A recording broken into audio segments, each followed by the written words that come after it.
So, good morning once again. I welcome you in the new unit. This is unit third. तो ये है the age of revolutions 1830 to 1848. ये वाला एक unit है जो 1830 से 1848 तक कवर करता है कि how was the mode of fighting और how was the mode of struggle okay for the creation of nation state in Europe.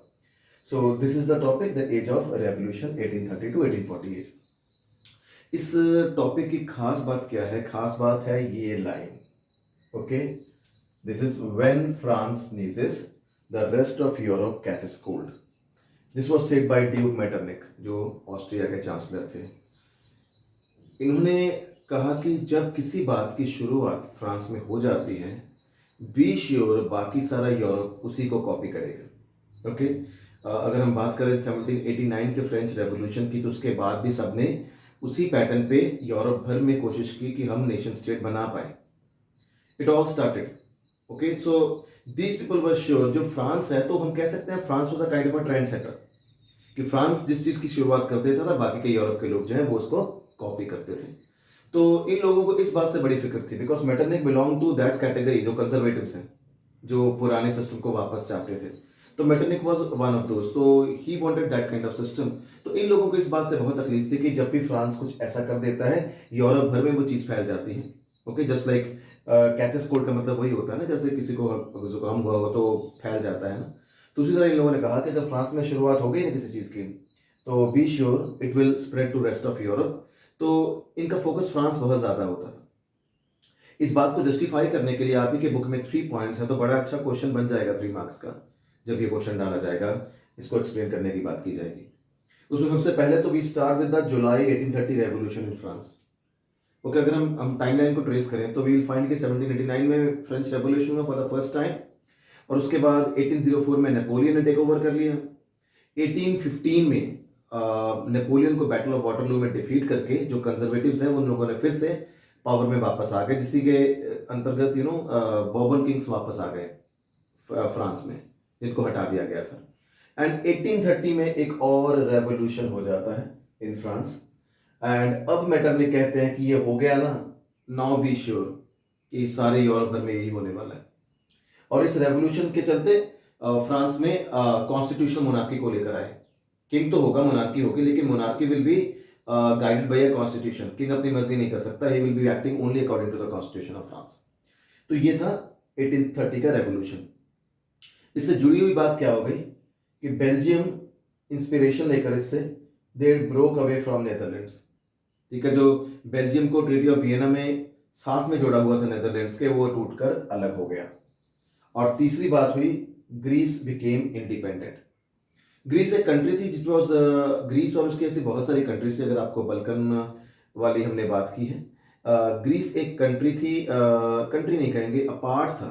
Okay, which along with many of the other regions all around Greece, and we find they were ruled by a Muslim dynasty, Ottoman Empire. तो जो ottoman empire थे, इन लोगों ने इन सारे इलाके पे अपना कब्जा जमाया हुआ था. तो जो क्रिश्चियन वर्ल्ड था all over Europe, they were unhappy with this, क्योंकि क्रिश्चियनिटी या यूरोपियन जो कंट्रीज हैं वो अपना ओरिजिन ट्रेस करती हैं कहीं ना कहीं विद ग्रीक सिविलाइजेशन. तो अगर ग्रीस का मुस्लिम अंपायर के पास आ जाने की वजह से they were very much unhappy with this, and all of them got together कि हमने ग्रीस को इंडिपेंडेंट बनाना है. इसके लिए बहुत सारे यूरोपियन नेशंस ने फंड्स भी इकट्ठा किए, वॉर में भी पार्टिसिपेट किया, जिसमें बुक में मेंशन है कि जो इंग्लिश पोएट थे लॉर्ड बायरन, उन्होंने भी पार्टिसिपेट किया था इसमें. ओके, उन्होंने भी फंड्स इकट्ठा किए थे और बाद में लड़ने के लिए भी आए थे. तो फाइनली ग्रीस को 1832 में बाय द ट्रीटी ऑफ कंस्टेंटिनोपल आज़ाद कर दिया गया. तो when France नीजेस rest of Europe catches cold को जस्टिफाई कर दिया गया. यहाँ पर रेवोल्यूशन हुआ, वहाँ पर बेल्जियम तक फैला, ग्रीस तक फैला, तो सब जगह. तो एज अ रिजल्ट जो मेटरनिक है वो वाकई फिक्रमंद थे कि फ्रांस में शुरुआत होती है तो फैलेगा, और वो फैल गया. तो ये है आपका फर्स्ट पार्ट. सेकेंड पार्ट जो है वो बहुत इंपॉर्टेंट है, वो है रोमांटिसिज्म या रोमांटिक इमेजिनेशन. बस तो रोमांटिक इमेजिनेशन है when you respect and love some particular theory और आइडियोलॉजी. ओके, इसमें कल्चर का बहुत इंपॉर्टेंट पार्ट होता है.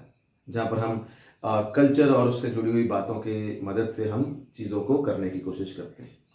तो romanticism was a cultural movement, ये भी आप नोट कर लेना।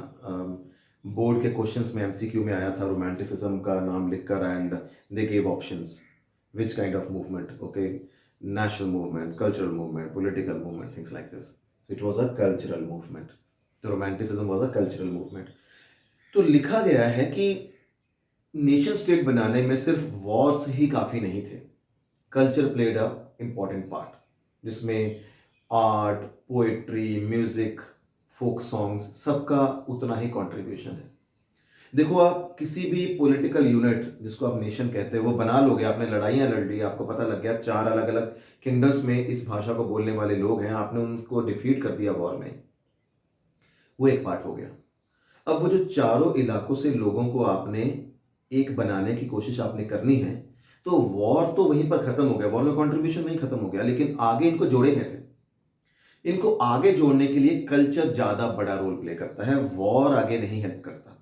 वॉर आपको एक प्लेटफॉर्म दे देता है, आपको उन इलाकों को जीत कर आपको दे दिया, लेकिन जो लोग अब आपके सामने हैं इनको फील करवाना है कि आप लोग एक नेशन के रहने वाले हो। इसके लिए बहुत ज़रूरी है कि आप इन लोगों को जोड़ने की कोशिश करें, और जोड़ता है कल्चर। जब इन लोगों को पता लग जाता है ना कि वो सब एक जैसे हैं, इनमें बहुत कुछ कॉमन है, तो वो अपने आप जुड़ना शुरू हो जाते हैं। तो कल्चर इसमें बहुत बड़ा रोल प्ले करता है।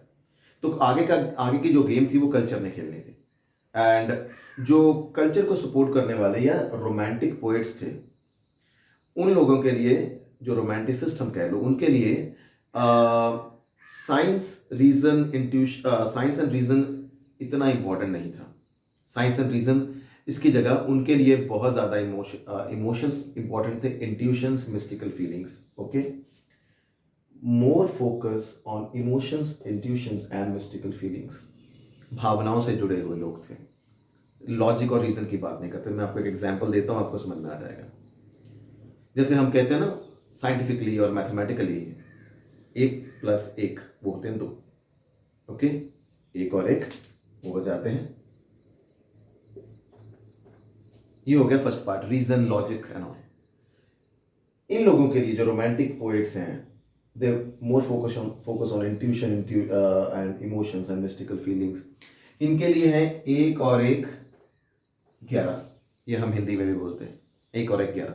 1 और 1 तो कैसे हो सकता है 11? अगर आप रीजन और लॉजिक के चक्कर में पढ़ोगे तो वो 2 ही बनते हैं, लेकिन 1 और 1 11 का मतलब है कि जब 2 इंसान मिलकर कोई एफर्ट लगाते हैं तो वो effort is not equal to mathematically equal to दो इंसानों जितना। वो इतना जुड़ते हैं एक दूसरे से, इतना सहारा देते हैं एक दूसरे को, इतना मिलकर काम करते हैं कि वो जो एफर्ट है वो बहुत बड़ा हो जाता है।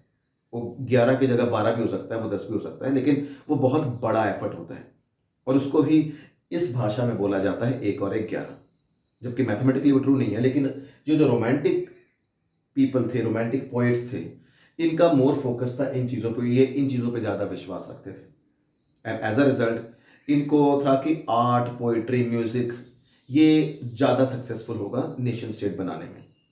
अब आप लोग ले लो, भगत सिंह की बात ले लो, आप राम प्रसाद बिस्मिल की बात ले लो। ये लोग फ्रीडम फाइटर्स भी थे, लेकिन एक महान राइटर्स भी थे। राम प्रसाद बिस्मिल जी का वो जो शेर है कि रहे जो रगों में रवां, उसके नहीं हम कायल, बहे जो कौम के लिए उसको लहू कहिए। ओके, या इसकी जगह एक और भी है, वो भी उन्हीं का ही है कि शहीदों की मज़ार पर हर साल लगेंगे मेले, वतन पे मिटने वालों का यही बाकी निशान होगा। ओके, अब ये क्या है? फाइटर्स तो हैं वो लोग, देश के लिए लड़ रहे हैं, लेकिन साथ ही में क्या हो रहा है? वो लोग ऐसी रचनाएं लिख रहे हैं जिससे लोग इंस्पायर हो रहे हैं, लोग जुड़ रहे हैं।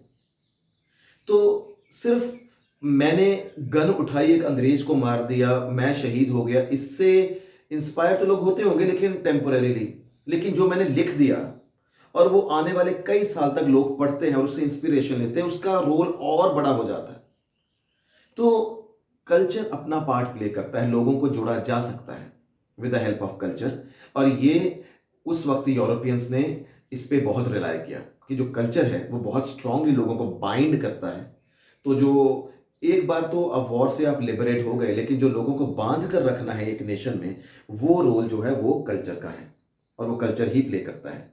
तो इसीलिए जोहान गॉटफ्रीड हर्टर जो जर्मन राइटर थे, इसने कहा कि जो सही मायने में आपने कल्चर ढूंढना है वो लोगों में ढूंढना पड़ेगा। 10 वोक, ठीक है, कि लोगों में ढूंढो जाकर, ये आम लोगों में वो सही कल्चर है और उससे ही लोग जुड़ेंगे। और इसी को जस्टिफाई करने के लिए दो टॉपिक्स यूज किए गए हैं आपके बुक में। एक है कल्चर और एक है लैंग्वेज। और याद रखना बच्चे, आपकी बुक में ना इसकी हेडिंग नहीं दी हुई, ठीक है। ये मैं जोहान गॉटफ्रीड हर्टर के पैराग्राफ के बाद की बात कर रहा हूं, जो नेक्स्ट पेज पे आता है। उस पे आपको कल्चर और लैंग्वेज के बारे में लिखा तो मिलेगा, लेकिन उसकी हेडिंग नहीं है, ठीक है। तो आप अपने बुक में खुद से हेडिंग डाल सकते हो। उसमें पहले आता है कल्चर। तो उसमें बुक में लिखा है कि जो कल्चर है, फर्स्ट ऑफ ऑल तो लोगों ने जो लिखा वो लिखा vernacular languages, local language. Vernacular language का मतलब होता है उस जगह की लोकल लैंग्वेज, उसमें लिखा लोगों ने।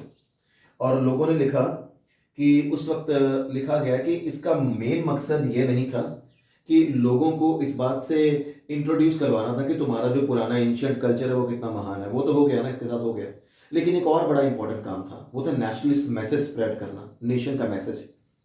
जब आप मान लो 4 अलग अलग डिविजन्स में बटे हुए हो, 4 अलग अलग किंगडम्स में बटे हुए लोग हैं, सारे जर्मन लैंग्वेज ही बोलते, जर्मन कल्चर वाले हैं, तो मैं इन लोगों में अगर ऐसा मटेरियल सर्कुलेट कर देता हूँ और सब जगह के लोग पढ़कर देखते हैं कि अरे वाह, हमारा तो कल्चर सेम है, अच्छा इस किंगडम के जो जर्मन बोलने वाले वो भी ऐसा ही डांस फॉर्म प्रैक्टिस करते हैं, हम भी ऐसा ही कर रहे हैं, अच्छा वो भी ऐसे ही गाते हैं।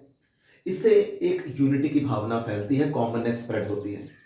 तो कहते हैं कि जो पुराना कल्चर लिख कर स्प्रेड किया गया, उसका मेन मकसद ये नहीं था कि सिर्फ लोगों को इंट्रोड्यूस करना था कि तुम्हारा कल्चर है क्या, लेकिन इसके साथ ये भी बताना था कि तुम्हारा कल्चर कितना कॉमन है और तुम लोग अगर इतने कॉमन हो तो तुम लोगों को एक हो जाना चाहिए, एक नेशन में आ जाना चाहिए। तो ये मैसेज स्प्रेड करना भी इसका मकसद था। और इसके एग्जाम्पल के तौर पे उन लोगों ने पोलैंड की बात की हुई है। पोलैंड को कहते हैं इन चार, रशिया, प्रशा एंड ऑस्ट्रिया ने डिवाइड कर लिया, जीत कर डिवाइड कर लिया। एंड एज अ रिजल्ट इनका डिस्टिंक्ट जो कल्चर था, पोलिश कल्चर, वो तो कहीं गायब हो गया। रशियंस ने अपना कल्चर वहां डोमिनेट करना शुरू कर दिया। तो जो वहां के लोकल लोग थे, उन लोगों को लगा कि अगर हम पोलिश कल्चर को जिंदा रख पाए तो कभी ना कभी एक हो जाएंगे। तो पोलिश कल्चर को मरने नहीं देना, जिंदा रखना है। इसके लिए अलग अलग मेथड्स, उसमें म्यूजिक एंड लैंग्वेज के थ्रू हमने जिंदा रखना है इसको। तो ऐसे माहौल में एक बंदे थे करोल कपिंस्की, एंड उसने डांस फॉर्म्स हैं पोलेनॉइज और मजूरका, इसके बेस पे, इसकी मदद से उन्होंने पोलिश कल्चर को जिंदा रखने की कोशिश की with the help of musics, operas, theatre. तो उससे इसने जिंदा रखने की कोशिश की, ये इनका कंट्रीब्यूशन है। तो ये है कल्चर, कि कल्चर किस तरह नेशन मेकिंग में काम करता है। दूसरा है लैंग्वेज, ये सेकंड पैराग्राफ है, उसमें भी हेडिंग नहीं दी हुई, आप खुद से डाल लेना। लैंग्वेज का एग्जांपल दिया उन लोगों ने कि पोलिश लैंग्वेज को स्कूल से, कॉलेजेस से हटा दिया उन लोगों ने, ठीक है, रशियंस ने, और रशियन लैंग्वेज को सब जगह लगा दिया, Russian introduce everywhere.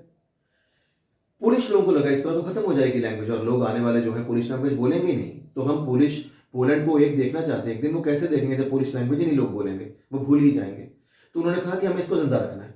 And as a result वहां के जो चर्च के प्रीस्ट थे, बिशप्स थे, उन लोगों ने, जो संडे गैदरिंग होती है चर्च की, या फिर कोई भी रिलीजियस इंस्ट्रक्शंस हैं, ओके, कोई भी रिलीजियस फंक्शंस हैं, उसमें पोलिश में प्रीच करना शुरू कर दिया कि लोग आए, एटलीस्ट इतना एक्सपोजर तो मिले उनको पोलिश का। एंड जब रशियंस को ये पता लगा, उन लोगों ने इन प्रीस्ट को, इन बिशप्स को पकड़ के अरेस्ट करके जेल में डालना शुरू कर दिया, ठीक है, देश से बाहर भेज दिया, नॉर्थ रशिया मतलब साइबेरिया भेज दिया कि वहीं रह जाइए। लेकिन फिर भी पोलैंड के लोगों ने पोलिश को, लैंग्वेज को एज अ वेपन यूज किया फॉर नेशनल यूनिफिकेशन। तो लैंग्वेज एंड कल्चर अपना रोल प्ले करते हैं। तो हम देखते हैं कि यहाँ तक जो ये चैप्टर है वो, यहाँ तक ये जो यूनिट है वो फोकस करता है मोर ऑन कल्चर। तो we go to the next topic now, that is about the economy of Europe at that time.